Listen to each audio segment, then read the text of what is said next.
what is it that you do as a producer? Because I was trying to get into media myself. Okay. I mean, I wear a bunch of hats right now. You kind of outlined. We were talking online. You were messaging me some questions about, a lot of my different experiences. Right now, I'm full-time active Army. I work for a touring military band, and I produce video for them. But I also am right now doing a lot of video for I just wrapped up with the Annapolis Symphony, but I'm working currently with the Baltimore Symphony. And I do a lot of freelance stuff with the Kennedy Center, doing like video engineering for them. And of course, I'm always like whatever video editing projects I can get. Like video editing is like my bread and butter. Yeah. So, but you were asking me about producing? Yeah, producing. Yeah. I mean, what specifically do you want to know about it? Like where'd you get your start? Like how did you Oh, what led you to that career path? so yeah, I got to start in TV, really as an editor. I would say that's probably like where I got my chops. It's kind of interesting. It's a long story, but the point I want to make about it is, it's I I got my start at what was called CSTV at the time. It eventually became CBS Sports. But the point about it is that I had gotten there because I just talked to people. Like I would, one of my professors had said, this was when I was at school at the time, and he's like, "Oh yeah, I was my kids were playing soccer, and there was this guy I met, and he said if you ever want to come on set." And literally just going meeting that guy like started this whole whirlwind of things. I can, if you want, we can like go through it. But I mean, it just like this happened, that happened. I worked here, I worked there. But being an editor for so many years, like you start to learn, like when you're working with other people's footage, you're like, man, I wish we had a shot of this, or I wish we had a shot of that, or why couldn't have they done it this way or done it that way? And so like you eventually transition out of the edit room and then into, onto on set, whether it be directing, shooting yourself. Like I can shoot, but I don't consider myself a shooter. Like if you give me a camera, I know what to do with it. But I have, I know plenty of DPs that are like way better at that kind of thing than I am. But my point being is that like when you're a producer, you your job is to just make stuff happen. So like say the client comes to you or you meet somebody and they're like, Rich, I need you to solve all my problems. I know that you're really good at X, Y, and Z, and I believe in you. It's like your job as the producer to make that client feel great about hiring you. And they don't really care how you do it. They don't care who you hire. They don't care what kind of technical mumbo jumbo you bring and what latest gadget you have. They just care that they're getting value for the dollars that they're spending, and that it's worth hiring you to do the thing rather than the other guy, or they do it themselves. So that's my job as a producer, is to bring value to the people who are asking me to do something for them. Okay. And like who are your greatest inspirations?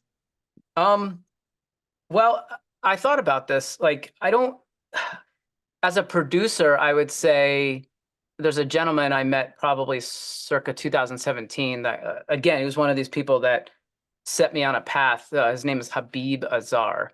I went to the shoot and I just was kind of observing and I watching what he was doing. And it was a multicam shoot in Virginia, and it was with the Marine Band at the time. And I was Army, and I just was kind of there observing. And he was like talking to this person and talking to that person, and he was directing, and he had all this paperwork, and he just seemed to know what was going on. And I was like, I want to know about that guy. And I just started talking to him, and I think showing a genuine interest. Um, Next thing I knew, like he's hiring me as a shooter on his gigs. Like I'm going up to New York, running camera. I'm helping him on his shoots. Um, and he's been a huge inspiration for me because like he's essentially doing what I want to do when I'm done with the Army, which is in like roughly 5 years. Like when you think of like big multicam video productions for the arts, he's like one of the top guys that does that. So there's him, and then when I was working back at CSTV, there were three editors there that really taught me everything I know today about editing. Because when I got there, like, man, I didn't know crap. I kind of like weaseled my way in and just they were like, "Do you know Avid?" And I was like, "Yeah, I know Avid," but I didn't, and I kind of figured it out, and those guys really helped me out. Okay. And now, Yeah. what do you enjoy most about your work, and what do you enjoy least? Okay. Well, I think the most is like you when you spend a bunch of time, like say you've got this idea. Like let me tell you something about producing. It's like you're trying to convince everybody that your idea is going to work. And then like and I guess this is part of the thing I hate, is that along the way there's going to be all these people that are going to be like, "Well, you shouldn't do that. This isn't going to work. Well, why don't you do it this way?" And it's not that you don't want to listen to other people or value what they have to say, but like as the producer, if it's your production, it's your job to kind of take the value from what people are saying and take the good stuff and then maybe save some other stuff for another day. And then ultimately at the end of the day, deliver the project. And when you're on set, like if you do a really good job as a producer, I'll give you an example. Like I shot this thing with my he's kind of like my right hand man, this guy Adrian. Him and I work on all kinds of projects together.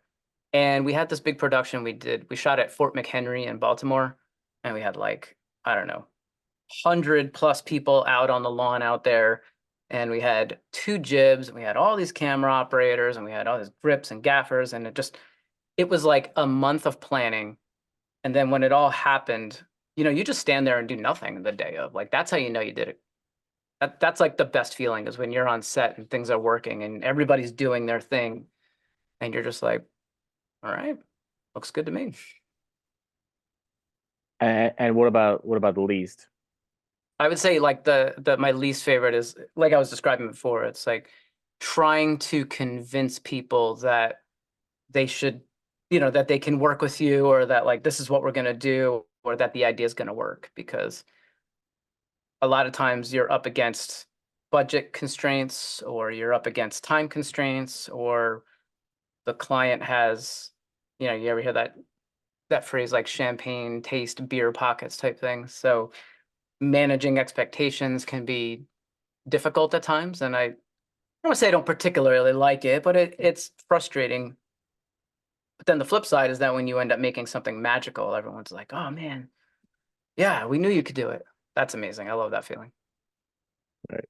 Because I was always taught when I was much younger, the producer is the person that handles the money, he does the Mhm, hiring and the firing. mhm. Is that's all true too as Yeah, well? absolutely. I mean, it depends. There's, especially these days with a lot of social media stuff and like I think the model that you're talking about, and we're probably talking about the same thing, is the old Hollywood model or the old TV model that was made in the 80s and 90s and maybe even in like the 2000s. There's kind of like this hybrid model now where when people are making social media videos or they're making stuff that masters to the web, you might have the producer is the director and he's also the editor, but so you have one person who might wear multiple hats. But yes, you're right. Like as the producer, it's not my job, or it shouldn't be my job to do everybody's job, but it's my job to make sure that I select the right people for the vision that I'm trying to create, Right. make sure that they're paid an appropriate rate and that they feel value for the work that they're doing and that the client is getting the most value for their money. And where do you hope your career will be in the next like 5 to 10 years? 5 years. I've been in the army for a really long time, and it's been an amazing experience, an amazing ride. But in 5 years, like that'll be what 2029. That's when I get out of the army. So I'm ready to like I'm working on uh, my own side thing. It's called I have a business called Morgan Media. And Uh, like I was mentioning before, like we have a couple clients. We have the Baltimore Symphony, and I'm working with the Kennedy Center. Um, and I'd love to expand what I'm doing because I'm really passionate about capturing the arts and working with other musicians, dancers, painters, writers, and anybody who's creative. Like I love capturing their visions. I'd love to be able to keep doing that kind of thing after the army.